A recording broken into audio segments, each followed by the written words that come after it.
राधे राधे। आज हम लोग देखेंगे एमसीक्यू, जो साइंस की इसके आंसर की बुक है उससे। तो वाला क्वेश्चन है कि 1 माइक्रोमीटर के बराबर क्या होता है। तो 1.1 के पावर -6 मीटर। दूसरा क्वेश्चन है विद्युत आवेश का एसआई मात्रक होता है तो कूलाम। तीसरा क्वेश्चन है कि विस्थापन का एसआई मात्रक होता है मीटर। चौथा क्वेश्चन है निम्न में से कौन सी भौतिक राशियों की इकाई का एक समान होता है। तो इसका होता है कार्य और ऊर्जा। पांचवा क्वेश्चन है वर्ष, प्रकाश वर्ष किसकी इकाई है तो दूरी की। प्रतिरोध किसकी इकाई है तो ओम। प्रतिरोध की इकाई है तो ओम। एसआई मात्रक, एसआई प्रणाली में प्रतिबल का मात्रक होता है तो न्यूटन मीटर स्क्वायर। आठवां क्वेश्चन है विद्युत धारा का एसआई मात्रक होता है एम्पियर। नौवां क्वेश्चन है शक्ति की इकाई होती है तो वाट। 10वां क्वेश्चन है कि न्यूटन का एसआई मात्रक होता है तो न्यूटन। दाब का एसआई मात्रक होता है न्यूटन प्रति मीटर स्क्वायर। न्यूटन प्रति मीटर स्क्वायर। 11वां क्वेश्चन है कि कौन सा पृथ्वी से लेकर सूर्य तक की अनुमानित दूरी किससे नापी जाती है। यूनिट दूरी की लंबाई क्या होती है तो एस्ट्रोनॉमिकल यूनिट इसको बोलते हैं। 12वां क्वेश्चन है बल का एसआई मात्रक। बल का एसआई यूनिट क्या है तो बल का एसआई मात्रक न्यूटन होता है। न्यूटन मीटर स्क्वायर प्रति केजी स्क्वायर की इकाई किसकी है तो यह है गुरुत्व के सार्वभौमिक नियतांक, गुरुत्वाकर्षण के सार्वभौमिक नियतांक। यह जो कैपिटल जी होता है इसका होता है। 14वां क्वेश्चन है प्रतिरोधकता का एसआई मात्रक है न्यूटन ओम मीटर। ये जो होता है निम्न में से किन दो भौतिक राशियों की इकाई एक ही है। किन दो भौतिक राशियों की इकाई एक है तो बल और उत्क्षेप बल होता है। मीटर प्रति सेकंड स्क्वायर होता है। निम्न में से किसकी इकाई है तो त्वरण की। 17वां क्वेश्चन है एसआई मात्रक न्यूटन होता है किसका तो बल और वजन का, वजन और बल का। 18वां क्वेश्चन है निम्न में से कौन सही तापमान की इकाई है तो यह होता है डी केल्विन। 19वां क्वेश्चन है दी गई भौतिक राशियों में कौन सा सापेक्ष राशि नहीं है तो यह है समय। एटमॉस्फेरिक जो एटमॉस्फेयर के बराबर होता है 1.01 × 10⁵ पास्कल।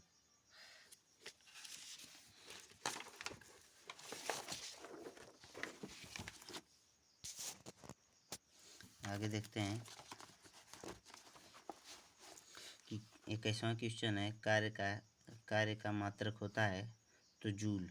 कार्य का मात्रक होता है जूल। निम्नलिखित को सुमेलित कीजिए। सुमेलित नहीं है, निम्नलिखित में से कौन सा सुमेलित नहीं है तो यही डावसन जो है। डावसन ऊष्मा की इकाई नहीं होती है, यह ओजोन परत की मोटाई मापने की इकाई होती है। डेसिबल ध्वनि की प्रतिबलता। अश्वशक्ति जो होता है शक्ति की इकाई होती है। समुद्री मील और संचालन के में दूरी की इकाई होती है। भार की एसआई, भार का एसआई मात्रक क्या होता है तो न्यूटन होता है। समवेग की एसआई मात्रक की इकाई क्या होती है समवेग। 24वां क्वेश्चन है समवेग का एक एसआई इकाई क्या होती है तो यह होती है किलोग्राम मीटर प्रति सेकेंड। उद्योग में शक्ति की इकाई होती है तो एचपी, अश्वशक्ति इसको बोलते हैं। 26 नंबर का क्वेश्चन है निम्नलिखित में से किसकी इकाई कोई इकाई नहीं है तो सापेक्षिक घनत्व की कोई इकाई नहीं होती है। प्रदीप्ति का माप निम्न में से किसके द्वारा होता है तो यह लक्स मीटर द्वारा होता है। नैनोमीटर क्या है 10⁻⁹ मीटर। यह क्वेश्चन थोड़ा डाउट में है। केल्विन पैमाने पर मानक कक्षीय तापमान कितना होता है तो यह 98 केल्विन दिया है। 38 नंबर का क्वेश्चन है कि पारसेक किसकी इकाई है तो दूरी की इकाई है। कोणीय वेग। आगे देखते हैं कोणीय विस्थापन किसका मात्रक है। कोणीय विस्थापन किसका मात्रक है, तो यह होता है रेडियन का। एक पारसेक बराबर किसके बराबर होता है, तो 3.26 प्रकाश वर्ष। एक पिको बराबर क्या होता है, 10⁻⁻12 मीटर। एक जूल बराबर होता है 1 न्यूटन। एक न्यूटन इंटू 1 मीटर। एक पास्कल बराबर, पास्कल की इकाई क्या होती है, दाब। पास्कल इकाई है दाब की। कैंडला मात्रक होता है ज्योतिष तीव्रता का। सूची, क्वेश्चन नंबर 30 है कि सूची को सुमेलित करना है, तो त्वरण यहाँ पर देखिए, त्वरण को तीसरे से मिला देंगे, न्यूटन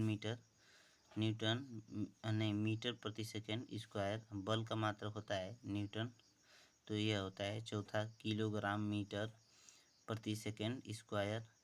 कार्य का मात्रक होता है जूल और आवेग का मात्रक होता है न्यूटन इंटू सेकेंड होता है। तो यह पहला चैप्टर इस बुक का ख़त्म हुआ। आगे देखते हैं दूसरा चैप्टर सदिश और अदिश दिया है। तो सदिश और अदिश में रिजल्टेंट बराबर होता है करड़ी में a² + b² + 2ab cos theta, जहाँ पर cos थीटा का मान -1 के बराबर या बड़ा हो सकता है। यहाँ पे +1 से छोटा या बराबर हो सकता है। तो आगे देखते हैं, इसमें और कुछ है नहीं। समकोणीय जो यहाँ पे होता है, समकोणीय एकांक सदिश जो होता है, यहाँ पे इसको जोड़ते हैं। तो y अक्ष पर j, z अक्ष पर k और x अक्ष पर i। तो इन सबको इस तरह से जोड़ते हैं कि रिजल्टेंट a बराबर होगा, क्या होगा कि यहाँ पे जो भी दिया रहेगा उन सब का स्क्वायर करके प्लस कर देंगे और जोड़ देंगे। इसमें ज़्यादा कुछ होता नहीं है। यहाँ पे एक चीज़ होता है कि अगर यह डॉट रहे a डॉट b,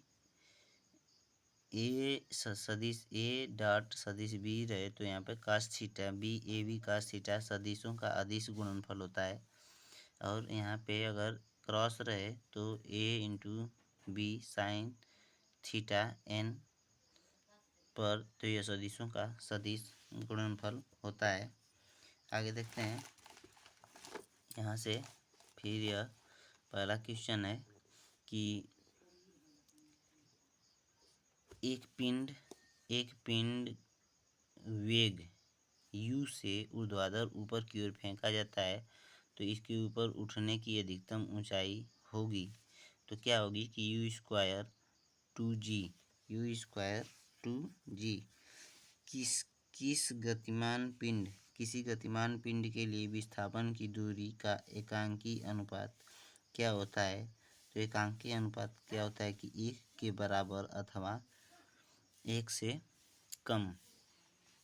आगे देखते हैं कि यदि किसी पिंड का विस्थापन समय वर्ग के अनुक्रमानुपाती हो, तो वस्तु गमन करती है एक समान त्वरण से।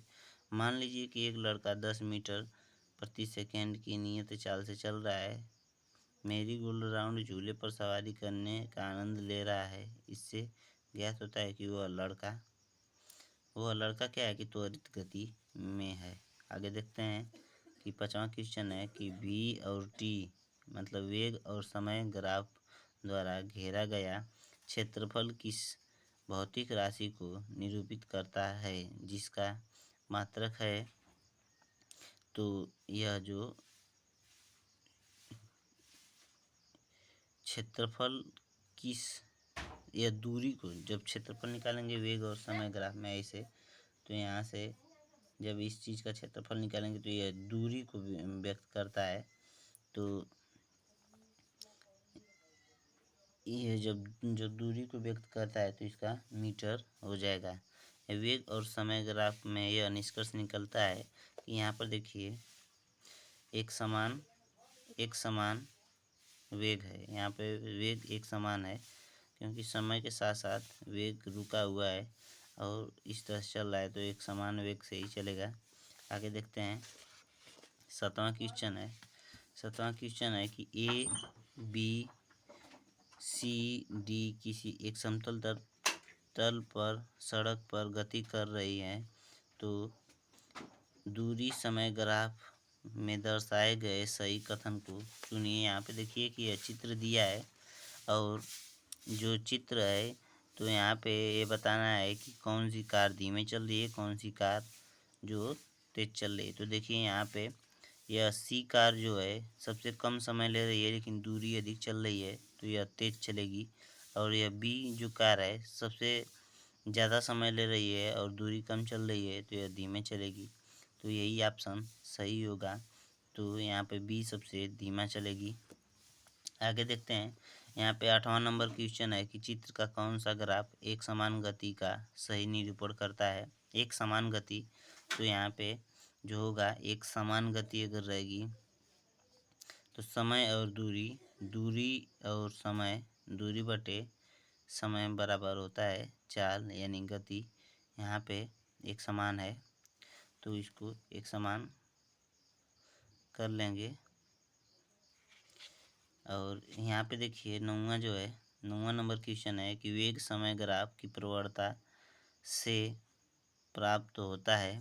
तो वेग समय ग्राफ से त्वरण प्राप्त होता है। 10वां नंबर का क्वेश्चन है कि नीचे दिए गए प्रकरणों में किसकी चाल, दूरी तथा विस्थापन का परिमाण समान होता है। तो यह यदि कार सीधी सड़क पर गमन कर रही है तो अगला क्वेश्चन है 11 नंबर कि एक सरल पथ के अनुदिश त्वरित गति के से गतिमान किसी पिंड के नीचे दिए गए कथनों में कौन सा सही नहीं है। तो यह सदैव पृथ्वी से दूर जाता है। 12 नंबर का क्वेश्चन है कि यहाँ पे देखिए 12 नंबर का क्वेश्चन है कि गति के तीसरे नियम के अनुसार क्रिया एवं प्रतिक्रिया बल जो होता है सदैव दो भिन्न भिन्न वस्तुओं के विपरीत दिशाओं में कार्य करता है। अगला आगे देखते हैं। जो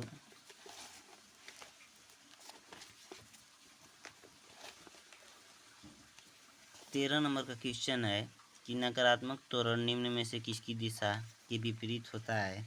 तो यह वेग के विपरीत होता है। 14 नंबर का क्वेश्चन है समवेग को किसके गुणनफल के रूप में व्यक्त किया जाता है। तो यह होता है द्रव्यमान और वेग के। 15 नंबर का क्वेश्चन है व्यवस्थित वस्तुओं की वो प्रकृति जो उसे स्थिति या समान गति में गतिमान रखने के लिए प्रवृत्त करता है कहलाता है।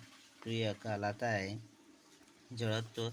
16 नंबर का क्वेश्चन है कि किसके अनुरूप वस्तु की गतिज ऊर्जा की वृद्धि होती है। तो किसके अनुरूप वस्तु की गतिज ऊर्जा में वृद्धि होती है। तो यह गति के अनुरूप। 17 नंबर का क्वेश्चन है कि यदि किसी वस्तु द्वारा तय की गई दूरी 0 है तो वस्तु का विस्थापन कितना होगा। तो विस्थापन भी 0 हो जाएगा।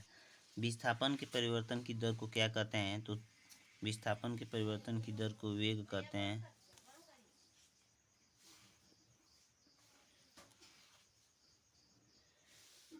यहाँ पे देखिए विस्थापन के परिवर्तन की दर को क्या कहते हैं। तो इसको वेग बोलते हैं। ब्राउनियन गति की खोज किसने की थी। तो रॉबर्ट ने की थी। 20वां नंबर का क्वेश्चन है कि किस पिंड का वेग समरूप कहा जाता है। तो वेग के मान और दिशा नियत हो। तो 21वां नंबर का क्वेश्चन है कि तत्कालिक वेग और औसत वेग तब बराबर होते हैं जब वस्तु शून्य त्वरण में हो। 22 नंबर का क्वेश्चन है कि किसी पिंड का विस्थापन समय के समानुपाती पाया जाता है। तो वेग समरूप है। 23वां नंबर का क्वेश्चन है कि मुक्तावस्था से गिरते हुए पिंड द्वारा तय की गई दूरी क्या होती है गिरने के समय के वर्ग से। भाई जो चप्पल ना पड़ जाए रे।